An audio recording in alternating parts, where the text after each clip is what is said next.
Good evening, ladies and gentlemen, brothers and sisters, friends, family. Wherever you're viewing from tonight, we just want to say thank you again for allowing us into your space. And thanks to technology, you can be sitting in your car, you can be sitting in your hotel room. Man, you can even be lying on your bed. But thank you for allowing us into your space and into your time this evening. For those who have been following us for the last 3 weeks, you know, this is Life with Bevan, and we have guests every week where we discuss one topic: what is life? Deuteronomy 30, verse 19. I've set before you life and death. Choose life. Where we explore and we hear from our guests, what is life? How does this life impact on our daily lives and decisions we make? And then a very important cherry on the cake, navigating life and getting tips from our experienced leaders. So once again, thank you for allowing us into your space. This evening we were just chatting before we went live. We have an old friend. If I say old, 27 years, he reminded, he's not old, we're not old. The friendship is older than 21 years.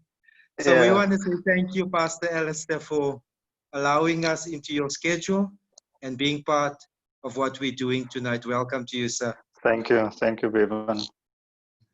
Thanks. As I've mentioned, we discussed this topic, what is life? So we're going to get straight into it. In your opinion, what is life?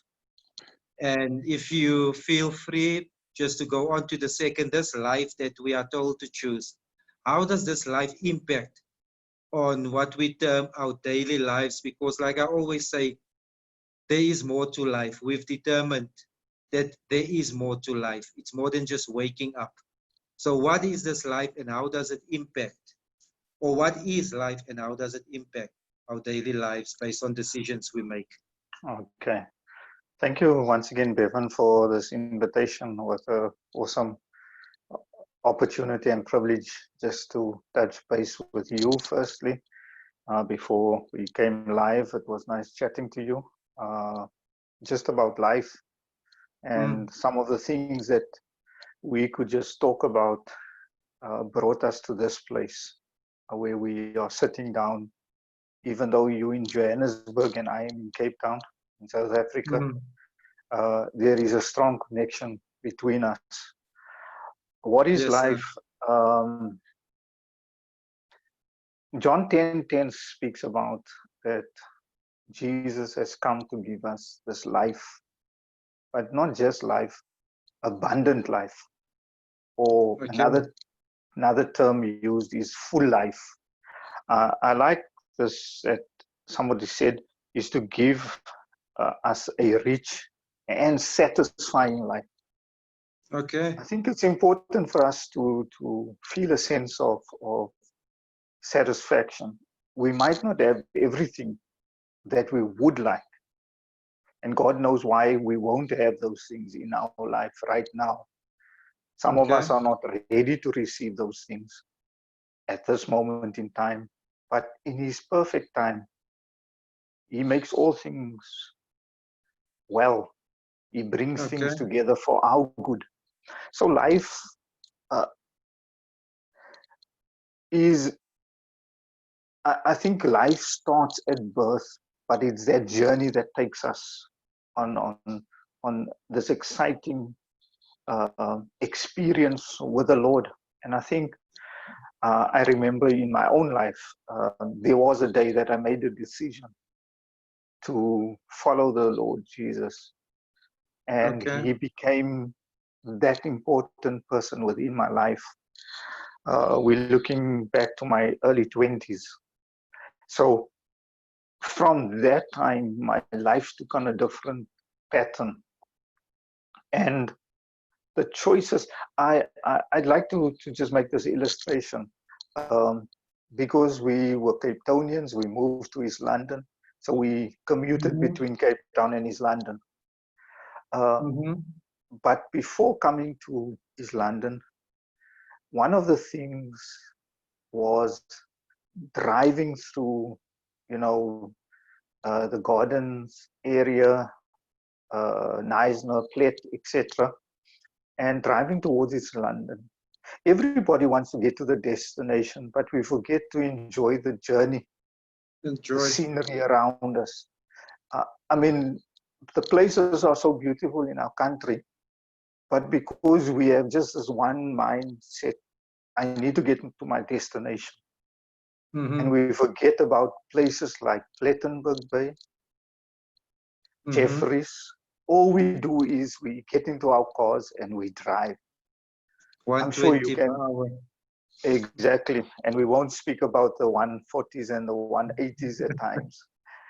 But that was something that I needed to learn.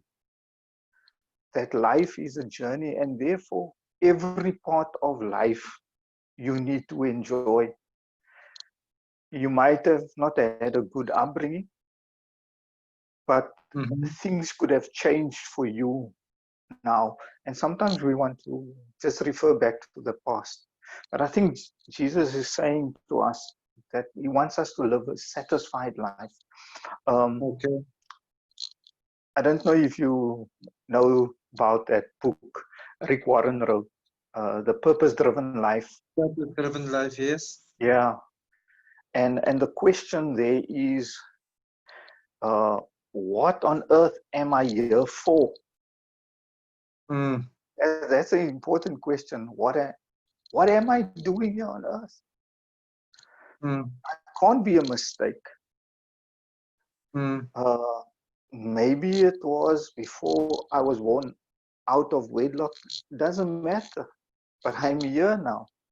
And an interesting verse out of Ephesians, and this is what the Message Bible says. It is in Christ that we find out who we are and what we are living for. Very interesting. It's in Christ that we find out who we are and what we are living for. And there's two things that comes out of that verse. It's the identity. Yeah. Secondly is the purpose. So in Christ, I know who I am. Okay. Calling me a pastor doesn't make me. Calling me Alaister is my identity. So some of us feel that titles makes us. No. Jesus comes and he brings newness to our lives and gives us that sense of identity. And then he also gives us purpose. And listen to the second part. It says, he had his eye on us, had designs on us for glorious living. Part of the overall purpose is to work out in everything and in everyone. So, so what the scripture says, before I was formed, he knew me. Yeah. And almost you are set apart. So when I look at my life, and I matriculated, worked for a couple of years, and round about 86, I then went to Bible college. So from 1989 till now, I've been in full-time ministry. But that life has made tremendous impact, influenced. And I'm not speaking about the things I've done, is that Christ through me was able to set up. For example, here we are having this conversation. And I think of how I got to East London. If I could use this illustration too. Yeah. It was 1993. Natalie and myself, we were just married over a year and 5 months. We left Cape Town and came to East London. My daughters were born in East London.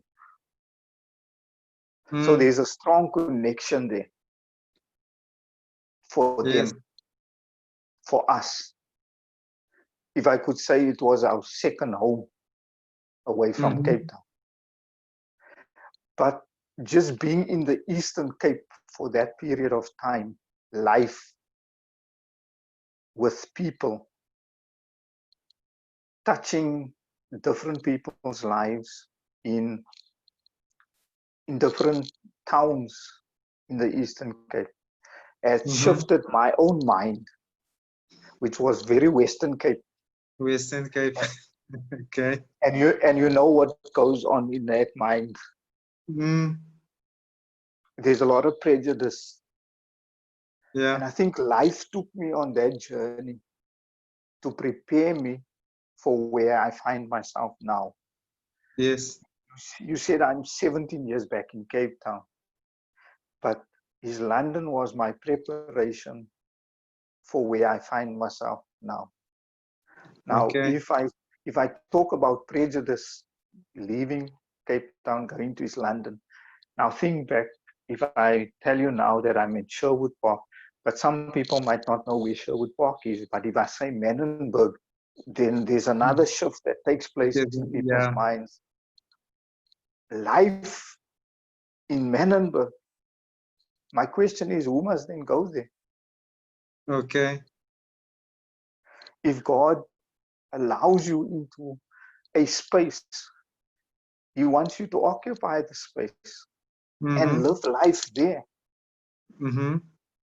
And so, as much as I know people are scared when they hear the name Menenberg, but the place has people. Yes. And I need to live life and be visible amongst the people. The interesting thing is, when I walk and visit in the flats, people identify me, and I don't even know who they are. And they call me pastor, because they know that I'm going to see somebody within the flats who's from the church, or I'm visiting. If I ask, where does Mr. So-and-so live, they take me to the house. Okay. So life has taken me on this journey. And like the scripture says, Christ has given me identity, and above all, He's given me a purpose. Purpose. And the question that I think you said, you made a statement, is, what's the reason that we get up in the morning? It's because we have a purpose. And that purpose is connected to our vocation.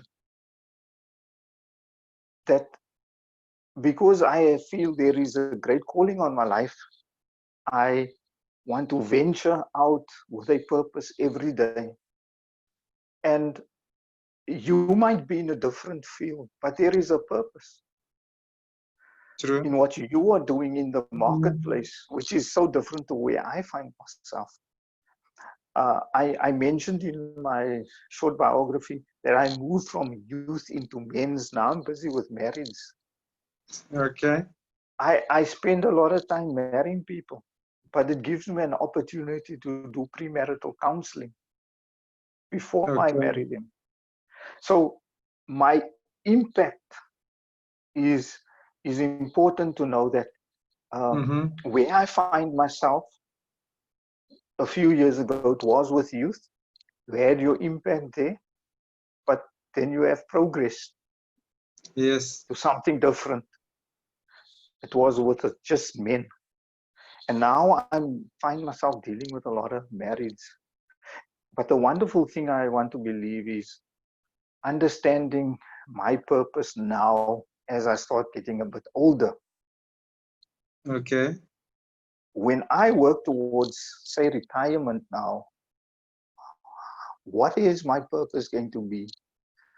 And I think I said in my biography that now is the time to reach out to younger guys, younger couples, and lead them, to develop them, to model to them, because that's life. If I leave and I have not touched their lives, because what I want to see happen is almost a kind of multiplication. What you see I'm doing, how I behave, Okay. how I treat Natalie, all those things, my children, you do likewise, because I am following Christ. And therefore, when I follow Christ, I want to be that example to you in this life. So being a pastor is not just, preaching from a pulpit, but is living life with your men in the church. Spending time with them to make an impact and influence them positively. There's one of the guys at church, he would always say to me, "Ek leer van die beste." Which simply means, I'm taking note. Yeah. I'm watching you, even though you think I'm not. And I think that for me is critical. Jesus lived with his disciples. They ate with him, they walked with him, they slept with him. He didn't separate himself from them. They were around him constantly. And I think it's my responsibility, like I would say, as I move towards, say, retirement and that, it is to get younger men closer to me. So the impact on our daily lives and the interaction with people is critical. I wanted to read you something. Yeah. You weren't put on earth to be remembered. You were put here to prepare for eternity. So live life to the full. Okay. So we want to be remembered for the things that we've done. But part of life is the whole preparation. And I think I listened to a short portion. Apostle Neil says, about stop being lazy. You need to start living your life this side, because in eternity, there's no time for laziness. There's no time for laziness. Yeah. And I thought, okay, that is powerful. So we have to do our bit this side, so that we can make that impact, a lasting impact, what we would say a legacy once we have left. And I think if you and I look back, and maybe more of the history of even some of the leaders, the elders of the AOG, this Pastor Prince many years ago, their faithfulness and their commitment is unquestionable. True. You can fault them in many things, but you can't fault them when it comes to their faithfulness, their commitment, and their loyalty. No, you stand second in the row when it comes to them. They took a hard line when it came to the things of God, and also life. I have the privilege, and Brother Low, I'm looking at him. I came into his London. I was 32. Okay. He then celebrated the 60th birthday in his London. He came to Cape Town. He celebrated the 70th birthday in Cape Town. And about 2 years ago, he celebrated the 80th birthday. 80th. And I watched this man, because I know him and I love him dearly. Him and his family and his wife. And such an example of somebody that lived life, and he lived it to the full. To the full. To the full. I remember, and I tease him at times when I say to him, I thought him and Donnie's going to play a bit of tennis. you know, because they played there at Selborne, Yeah. and then he would laugh, you know. But these are the Okay. things that impacts on your life. When I was in East London many years ago, he was, and his wife was always a mother and father. And I think many of them became that to us. Yes. You know, when you're stuck, you go to them. Mm. And they taught us life. Mm-hmm. They taught us certain principles.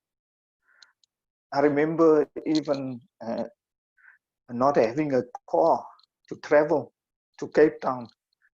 He would give his car to me, to us, to Mm. travel. That was life. Yes. He shared what he had with others. I even remember incident where you gave me the golf, Oh, the green golf. Yes. a green golf, and I drove that golf alone to Kimberley and back. That's part of life. Yes. You don't just go through life Mm-hmm. almost kind of on your ace. You're going to make it. Life, in this life, we need people. And I'm eternally grateful to people that have planted seeds into my life so that Okay. I can be more effective in my ministry. I look at Yes. my father who's gone to be with the Lord, man, and my mother now. Oh. When I mean, he wasn't a born again Christian, but he put me through Bible college. Mm. Now, I tell people, you shouldn't be thanking me, you should be thanking my dad Uh, because he made the investment into me to fulfill a calling oh. upon my life. So when we live life on earth, we must not forget people that came along our way, Mm. helped us, gave us something that we needed at that time. So Mm-hmm. when we look back now, the same people have grown older. Mm-hmm. And I think this is where we sometimes forget is to go back, especially in our culture, to go back and thank people, Thank people. Reflect. to honor Mm-hmm. them. Mm. I don't want to be on a person's program at a funeral. Mm. You know, we want to fight for that position because we know the church is going to be packed. But we can go to them in the quietness. Nobody has to know. Just to go say Mm. thank you. I know when I go to East London, there's certain things I must take with me Okay. from Cape Town Uh-huh. that I know somebody would appreciate. Mm-hmm. For example, if I take Snoop down to East London, there are people that will enjoy it. Yeah. What I am just basically saying is I'm taking that down to say thank you to you. Yeah. You've meant so much to us. And so I have realized also that in life, when we impact one another, for example, you in Joburg now, and I have a daughter now just quarantining in Joburg. If Okay. if she needed help right now, I wouldn't be shy to call you Yes. because that's part of our life. Part of life. It is saying, Bevan, this is my predicament. Can you help me? Yes. And I think sometimes we forget. One, we forget those who assist us in life and helps us along. But now God brings us to this place, Bevan, where you are now an enabler now, or you are in a position to start being a blessing to others. And during this time now, we need to look around us. This is life, and it's frightening for the people outside. Yeah. It's a scary place. People have lost work. They lost income. How do you just look past the pain of people and not reach out to them? Now, I'm not saying that you need to be rich to do something for people. I'm saying with what you have, the resources that you have, just the enough, if I could use that term, the enough you have, not the more than enough, just the enough that you have, share with others. And so I think that for me is critical. People are driven by many things. Sometimes our lives are driven by guilt because we don't deal with past issues. It's driven by resentment and anger because we hold on to past things. We can't forever blame the past. Some people would even are driven by fear. And trauma is a big thing in people's lives. Abuse is a big thing in people's lives. And some people cannot break free from that. Others, on the other hand, are driven by materialism. Just to know that if I acquire things in life, it makes me happy. I'm important and I'm secure. I mean, COVID has shown that over now and over. Whether you have the money or you're the poor of the poor now in our country, it doesn't really matter. So our security is not in materialism. Our life is not about that. And then obviously there's people who feel the need for approval, and that for me it's tough that we live on the expectations of other people, and I don't think that is life. Our purpose here is to say, Lord, what is there that you want me to do? I asked you the question prior to this. How did you get to this place? And if you should have listened to the approval of people, I don't think you would have even started. Yes. But it's listening to what God is telling you. And God has opened this door for you. And you have invited people. And I don't think you invited strangers into your chat. It's people that you know. It's people that you journeyed with. It's people that you had life with. Yes. And there's if I should look at the people that you have just interviewed so far, everyone has made a certain impact in your life. And vice versa. Yes. Neil, Apostle Neil Isaacs, you basically grew up in the same road, if I'm correct. Yes. And parents were friends. Friends. So that relationship is completely different to mine. Yes. If I look at Apostle Harold Prince, completely different to mine.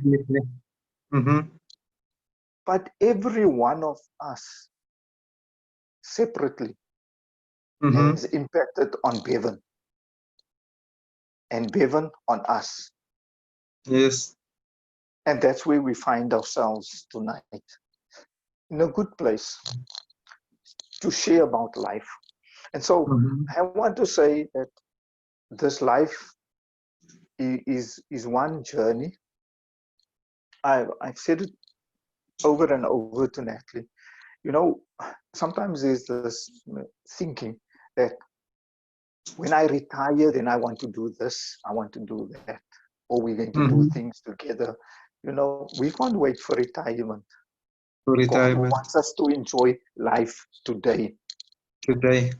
Yes, we can plan ahead, but God is saying, use the time that I've given you. the resources that I make available to you to enjoy life together. And I think that's critical for us all, just to understand that we must enjoy life. We might not have everything, but that's okay.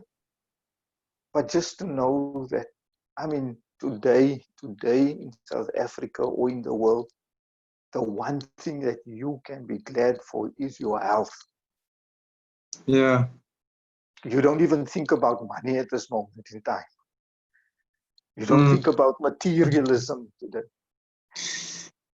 If you just feel there's a scratch in your throat, or you feel you're sneezing too much, your mind starts playing with you. Yeah. This is part of life, that we are in this journey. So I think I want to leave it at that place now, and then maybe to look at the last question, which was some of the things, the tips to navigate. Tips to navigate.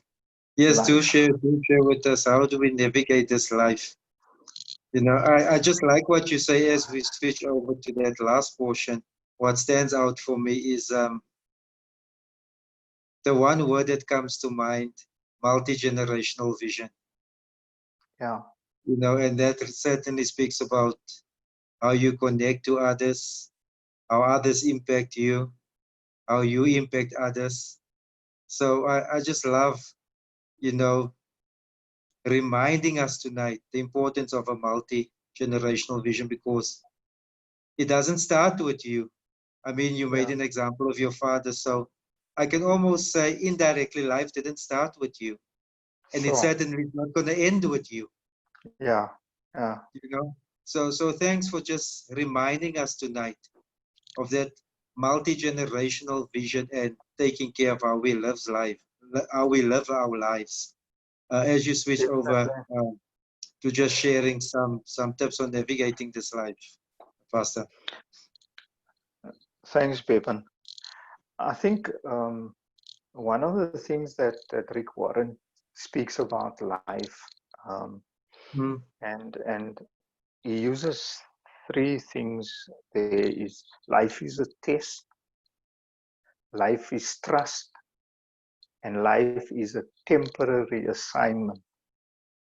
Okay. So I want to use those three things and just speak a little bit about each one. When we talk about life is a test, then because we know each other, there were many tests that we have gone through in the time that we know each other. Yes. Different tests. Our character was tested. Our faith at times was tested. Our obedience has been tested. Our integrity has been tested. Sometimes even your loyalty. Yeah. You're thinking, I'm doing all this, and still you're asking, am I with you? So those are the tests that comes our way. The words like trials, temptations, refining, testing, it's spoken about a lot in the Bible. Apparently there's over 200 references to those words.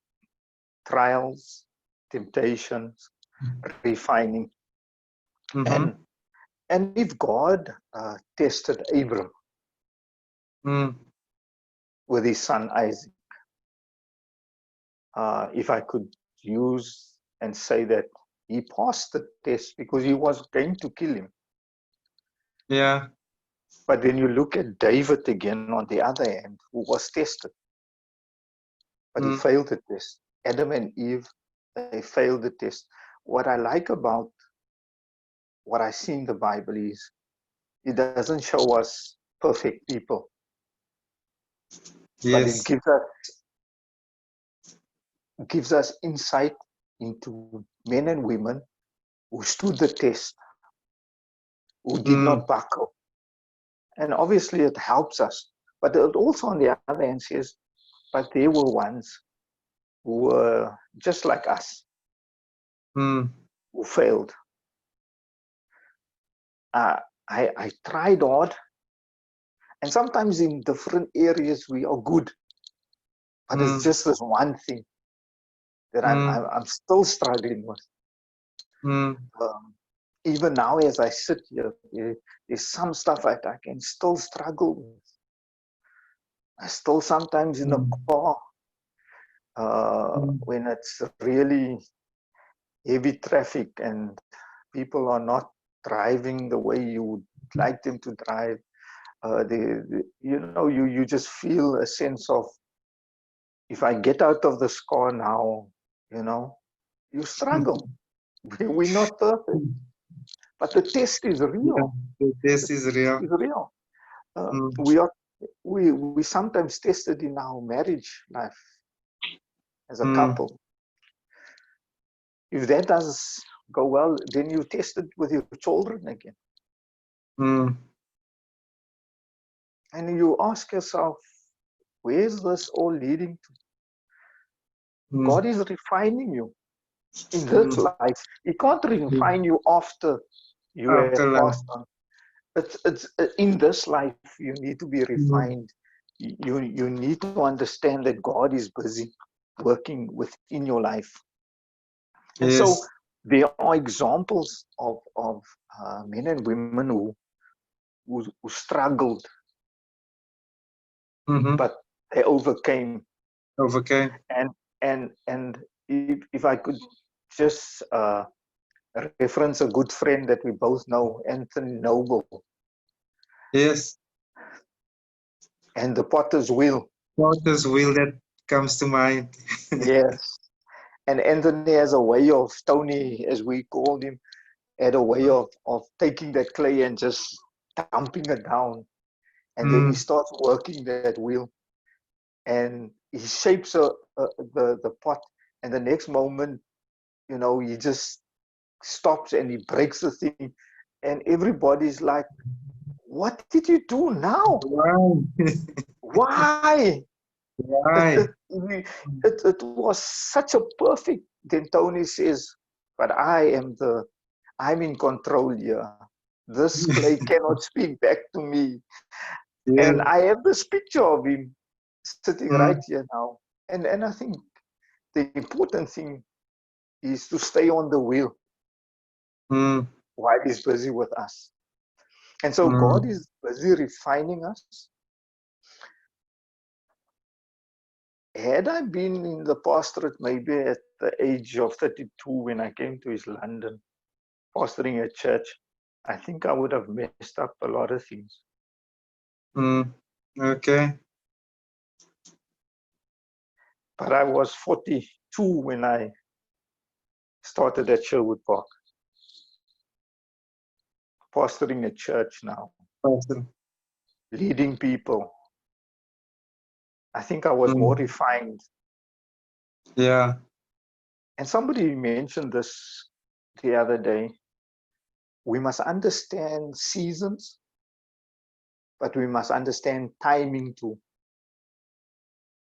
Okay. In other words, what is the season in my life right now? Right now. Yeah, you must identify that season. But sometimes we prematurely jump ahead of our time. And now I can say, had I been at a church at 32, I would have probably made so many errors. Maybe been fired out of the church too. But at 42, I had gone through a process of testing, of trial, of refining, because it was life. Yes. It was part of life. We cannot ignore that, say 10 years, and say it was a waste of time. East London is never a waste of time, not for my journey and Natalie's journey. It was part of our growing. And so we must look back to those days where God refined us, because there was a purpose behind everything. Yes. And so 40, the interesting thing is, I said to God that at the age of 40, I wanted to be in in a pastorate position where I would be the senior pastor of the church. Well, it didn't Okay. happen at 40. I was 42. 42. But out of Rick Warren's book, the number 40 has significance too. It speaks Okay. about Moses. You remember Moses was 40 years. 40 year seasons. Yeah. 40 days in the wilderness. And 40 days simply means that God had prepared you. And now you must step into that part of ministry that He has prepared you for. So it was critical for me now to reflect and say, yes, I was glad that I was able to, because I think I was more mature then. More mature then. To handle some of the pressure. And life is a trust. I said to you, in 93, we left Cape Town. The frightening thing was leaving Cape Town is that during that time, Natalie and myself, the furthest we traveled out of Cape Town was Knysna, actually Plet. Okay. I had never gone beyond that. So it's almost kind of your limitation now. And God extends you to go beyond that. Beyond. And coming to His London, knowing nobody, not even knowing the area. I wasn't sure what I was putting ourselves in. But when I reflect back today, it was a step of faith into the unknown. And I want to encourage somebody today. When you cannot see, just trust Him. If you can't see your way, just trust Him. Just trust. Today, I can proudly say, my children have benefited from uncles, grannies, who's not their blood. Yeah. It's not their blood. But they will tell me, we are not Cape Townians. If I could use the Afrikaans term, sounds better. Ons is die Kaapnaars, ons is Damnaars. Damnaars. Okay. And you went there. And one of the things it sounds very funny. You remember Mara, Naomi, that came back and said, call me Mara, because the life God has made my life bitter. And she said, I went away full, I came back empty. Well, mine is the opposite. Natalie and myself left Cape Town, the two of us. We came back full.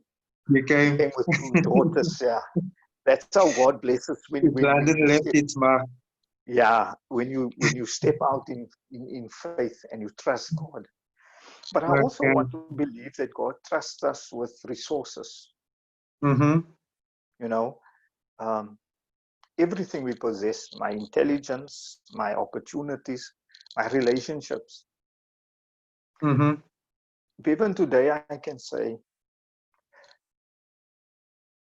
through coming to East London, other doors have opened up for me in the Eastern Cape and beyond the Eastern Cape.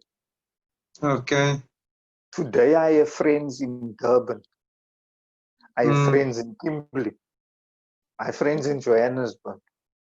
I have friends in Northwest, Mafeking. Okay. Uitenhage.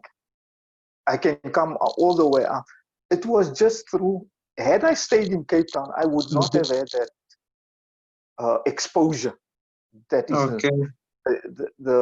our moving to East London created an opportunity for us. And it was a brand new challenge for us. If I could say, even a new culture, because it's very different to the culture I come from. You know a bit about the Cape Town culture. So we had to adapt to everything. But it was from a place of trusting God. And I think where we find ourselves today, globally, we need to trust God like never before. Never before. Like I said, we might not see clearly where we're heading towards. We like to see the destination first. And that makes us feel a sense of security to know that we're almost there. Sometimes God is going to just almost blind us to the things that, if He shows us too many things, it will deter us from completing the journey. And I'd like to just encourage those that, I think Paul writes and he says, I have kept the faith, I have finished my race. The important thing is to one day have God's affirmation, you know, you've done a good job, well done. Done a good job, well done. And there's that promotion of greater responsibility, but also a celebration. That for me is so important, to know that I don't have to have man's approval at times. Yeah. You know, a tap on the back. I think one of the big things, or the big critics, is my own wife. When I think I've done so well in church, then she says, "Now, why did you say that?" I think you should have. You were too harsh with the people, or you said, you know, we don't like it at times, but it's necessary. Necessary. Yeah, to be corrected by the person that has your best interest at heart. And so we want approval of man, but I think the important thing is to have God's approval, that it was a job well done. And again, it is a satisfying feeling when you have done your very best. So life is a test, it's a trust, but the last one is life is a temporary assignment.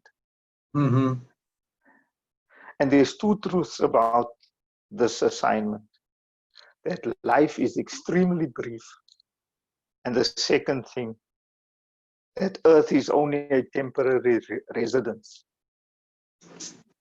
Okay. So our storing up here it's not going to help. I say to people, because I see it often, how when it comes to weddings and dads have to walk their daughters down the aisle, I see almost this sadness, you know. It's like your baby daughter kind of thing. And my thing, my reasoning even with my daughters too is, and I say to Natalie, we must live loosely with them. Because when Tamer said she wants to go and work overseas, as parents, I mean, think back to your mom, my friend. I think back to my parents. Would she have allowed you to go at the age of 24 to just go overseas? They would have deterred us and say, no, my boy. No, you can't go so far, you know. But to live loosely and say, you have done your best as parents, to live life in front of them and to live Christ to them. And you need to release them. I use the illustration of the eagle. Is a time that comes where that little ones have grown up now. And he says, my goodness, you haven't been called to lie around in a nest. And he starts ruffling that nest and makes them very uncomfortable, because they need to fly, they need to soar. And I think this is our desire as parents, to see our kids soar to heights that maybe we haven't reached, but it's okay. But they're the next generation. They must be doing better than us. Yeah. And this is my encouragement, that life is so short. And David writes this, he says, Show me, Lord, my life's end and the number of days. Let me know how fleeting my life is. Mm. Show me show me, Lord, my life's end and the number of days I have. We don't really know. As I sit here with you, I can't tell you how many days I've left. But the days that I have left, I want to do something meaningful for the Lord and Yeah. with my life to Yes. continually impact others for God's kingdom and to live life to the full. I saw this. It says, at death, you won't leave home. You will go home. Okay. Okay. Yeah. So at death, you won't leave home because this is not home, just temporary. Mm. Mm. There is something better for us. But life on this earth is to be lived out in its fullness. Mm. So true. So So yes, true. thank you, Bevan, for this opportunity. Certainly, thank you for those valuable tips, Pastor Alaister. You know, I'm just repeating again that I don't know about the viewers and even those who will view this afterwards, because it will be on Facebook. It's currently there. It will be there. It will be on YouTube. What I'm certainly taking from this is that importance of a multi-generational vision, because it connects everything. You know, how you live with people, Yeah. how you Definitely. approach life, how you approach trials that you go through. Everything starts making sense when you realize life didn't begin with me and it's not going to end with me. Yeah. You know, Yeah. I just need to stand my ground and do what I need to do, Yeah. and give it the best. Yeah. Give it the best shot, like they say. You know, knowing Definitely. it doesn't end with me. You know, almost Yeah. like No. John Definitely. going before Jesus, preparing a way. In Yes. life, we Yeah. prepare a way for those coming after us. You know, Yeah. like those Yeah. who prepared for us. So yeah, multi-generational vision. I thank you for just this frank heart-to-heart talk. I'm Thank sure you. many are encouraged and will still be encouraged. You know, the beauty of the technology is that people can, in their own time, just come back and continue viewing and continue No, viewing. So that's thanks true. for sharing those valuable tips with us, sir. Yeah. Like I'd like to just leave this one thing. You spoke about John preparing the way for others, but we must never forget we are standing taller because of others. Yeah, In other words, we're almost standing on the shoulders of others that yeah, were there before us. And so it makes us look great. It makes us look important. But we must never forget that it was them who paved the way okay. for us as well. So Yeah, yes, a big thank you to those seniors mm, that that worked brilliantly and paved the way for us.